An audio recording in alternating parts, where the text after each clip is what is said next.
Headlines आपने जानी। Bulletin का आगाज करेंगे और सबसे पहले कराची से अफसोसनाक खबर देंगे। सखी हसन में सरीना मोबाइल मार्केट में वीडियो बनाने पर सिक्योरिटी गार्ड ने टिकटॉकर की जान ले ली। मकतूल की शनाख्त साद के नाम से हो गई। फायरिंग करने वाले सिक्योरिटी गार्ड को हिरासत में ले लिया गया है। सिक्योरिटी गार्ड ने टिकटॉकर को वीडियो बनाने से मना किया था, जिस पर तल्ख कलामी हुई और गार्ड ने फायरिंग कर दी। टिकटॉकर साद मौके पर ही जान बहक हो गया। ऐसा क्या हुआ कि गार्ड ने फायरिंग करके जान ले ली? इस वक्त बोल न्यूज़ के नुमाइंदे मोहम्मद काशान मुलजिम के हमरा मौजूद हैं, उनसे जानते हैं। काशान, अपडेट कीजिएगा। हाँ जी बिल्कुल, देखें सखी हसन के इलाके सरीना मोबाइल मार्केट के तरफ में एक इंतहाई अफसोसनाक वाक़या पेश आया है। सिक्योरिटी गार्ड की फायरिंग से जो है टिकटॉकर साथ जो है वो झाबाक हो गए। वाक़े की सीसीटीवी फुटेज भी जो है वो हमने देखने वाले नाज़रीन को कुछ दिन पहले जो है ब्रेक करी, तो उसमें देखा जा सकता है कि सिक्योरिटी गार्ड तेश में आया और उसने साथ के ऊपर फायरिंग कर दी, जिसके नतीजे में साथ फौरी तौर पर जो झाबाक हो गए। लाश को ज़ाब्ते की कार्रवाई के लिए बादशाह अस्पताल मुंतकिल कर दिया गया। हम रिपोर्टिंग करने के लिए तैमूरिया थाने पहुंचे, वहाँ पर ये कातिल सिक्योरिटी गार्ड जो है ये हमारा मौजूद है, हम इससे बात करेंगे। अभी मेरे को कोई पता नहीं, ऐसा किया मेरे को और मोबाइल लगाया और पता मेरे को नहीं चल गया।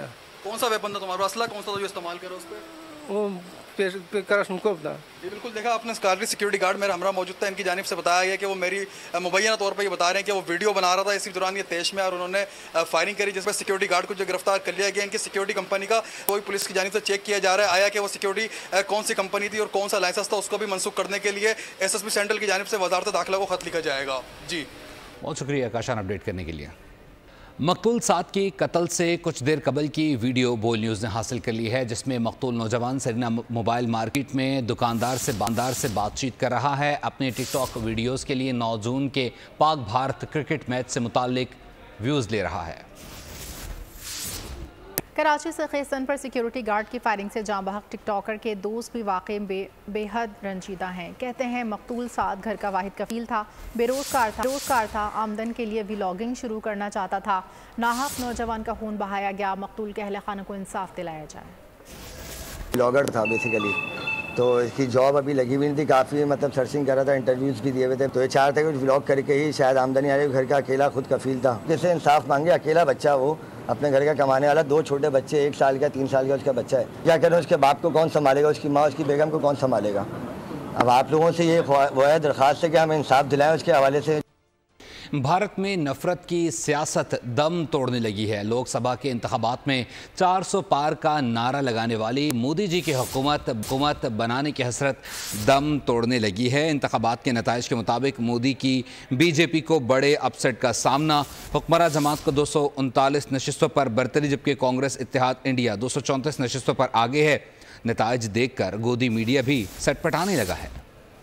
मोदी की 2/3 की ख्वाहिश हसरत बन कर रह गई। बोल बच्चन भी काम न आए। तवक्का से कम नताइज आने पर मोदी का चेहरा लटक गया। भारत की 543 रुकनी पार्लियामेंट लोकसभा के इंतखाबात में नताइज का सिलसिला जारी। भारतीय जनता पार्टी को अपने गढ़ उत्तर प्रदेश से शिकस्त का सामना करना पड़ गया। बाबरी मस्जिद की जगह राम मंदिर बनाने वाली बीजेपी को अयोध्या में ही करारी हार मिल गयी। बीजेपी की स्मृति ईरानी भी कांग्रेस के उम्मीदवार किशोरी लाल से 1,67,000 वोटों से हार गईं। हरियाणा, राजस्थान, बंगाल और महाराष्ट्र में भी कांग्रेस की जेर क़यादत इत्तेहाद का पल्ला भारी है। मोदी जी ने इंतखाबात से कबल 400 पार का नारा लगाकर 2/3 अक्सरियत का दावा किया था। अवाम ने मोदी का ख्वाब चकनाचूर कर दिया। इंतखाबी नताइज पर सरमायाकार भी परेशान। स्टॉक मार्केट गिर गयी। गोदी मीडिया की तो चीखें ही निकल गयी। मोदी नवाज एंकर्स नताइज देख कर हवास बाख्ता। भारतीय लोकसभा के इंतखाबात में मोदी के खिलाड़ियों का अपने ही घरों की नशिस्तें हारने का सिलसिला भी जारी। कांग्रेस ने हालिया भारतीय इंतखाबात में हुक्मरान जमात को बड़ा अपसेट किया। भारतीय अवाम ने मोदी के बयानिए को मुस्तरद कर दिया। खुफिया इदारे और आधी अदलिया भी हमारे खिलाफ थी। सबको मुबारकबाद देता हूँ, आपने इंडिया को बचाने का पहला कदम उठा लिया है। कांग्रेस रहनुमा राहुल गांधी की न्यूज़ कॉन्फ्रेंस। कहा, कांग्रेस ने इलेक्शन में बड़ी कामयाबी हासिल कर ली है। हमने पूरी रियासती मशीनरी के खिलाफ इलेक्शन लड़ा। मोदी ने चीफ मिनिस्टर को जेल में डाला, हमारा बैंक अकाउंट सीज किया और पार्टियां भी तोड़ी। खिसियानी बिल्ली खंबा नोचे। भारतीय वज़ीर आज़म नरेंद्र मोदी ने इंतखाबी नताइज को अपनी फतह करार देते हुए हुकूमत बनाने का ऐलान कर दिया। विक्ट्री स्पीच में बड़े बड़े दावे किए। कहा, मुखालिफिन की ज़मानतें भी जब्त हो गई हैं, तीसरी बार सरकार बनाने जा रहे हैं। उन्होंने ये भी दावा किया कि इस कामयाबी का नस्लों से इंतज़ार था। 1962 के बाद पहला मौका है कि कोई हुकूमत तीसरी बार इक़्तिदार में आ रही है। साबिक क्रिकेटर यूसुफ पठान ने कांग्रेस और बीजेपी के उम्मीदवार के खिलाफ लोकसभा के इलेक्शन में बड़े मार्जिन से कामयाबी हासिल कर ली। पहली बार इंतखाबात में हिस्सा लेने वाले यूसुफ पठान ने कांग्रेस के उदय रंजन चौधरी को बड़े मार्जिन से शिकस्त दे दी। ऑल इंडिया तृणमूल कांग्रेस के उम्मीदवार यूसुफ पठान ने मगरबी बंगाल से बहरामपुर की नशिस्त पर 4,23,451 वोट हासिल किए। कांग्रेस के रुकन उदय रंजन चौधरी को 3,59,000 से जायद वोट मिले। बीजेपी के डॉक्टर नर्मल कुमार को 3,23,685 वोट मिले। मज़ीद खबरें बुलेटिन का हिस्सा बनाएं। आपको बताएं कि बानी चेयरमैन PTI का मुतनाज़ ट्वीट, PTI कायदीन को FIA तलबी का मामला। PTI चेयरमैन बैरिस्टर गौहर और सेक्रेटरी इतलात रऊफ हसन ने FIA में पेश होने का फैसला कर लिया है। दोनों रहनुमा आज सुबह FIA तहकीकाती टीम के सामने पेश होंगे। फैसला तहरीक इंसाफ की सियासी कमेटी के इजलास के दौरान हुआ है। सुप्रीम कोर्ट में सुन्नी इत्तेहाद कौंसिल की मखसूस नशस्तों के केस की समाअत के दौरान PTI से बल्ले का निशान लेने के फैसले पर बहस। जस्टिस मुनीब अख्तर ने कहा, मखसूस नशस्तों के मामले पर इलेक्शन कमीशन की कानूनी गलती की सुप्रीम कोर्ट ने तौसीक की, गलती पर रबर स्टैंप लगाई। चीफ जस्टिस ने कहा, हर चीज़ का मलबा सुप्रीम कोर्ट पर ना डालें। वकील सुन्नी इत्तेहाद कौंसिल फैसल सिद्दीकी ने कहा, हमारे उम्मीदवार बुनियादी तौर पर PTI के उम्मीदवार थे।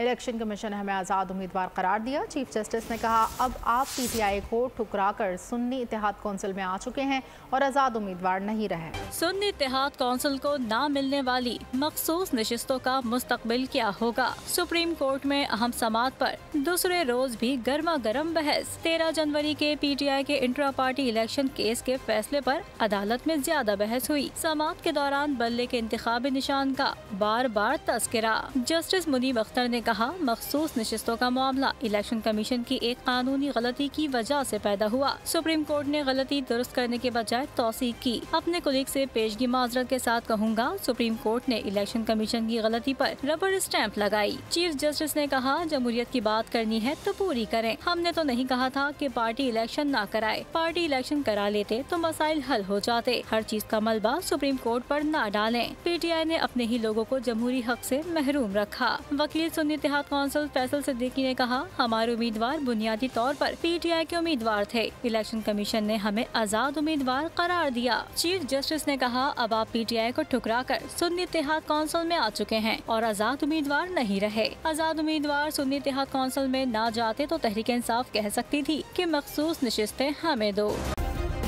सब्सक्राइब करें और बेल दबाएं ताकि कोई खबर रह न जाए।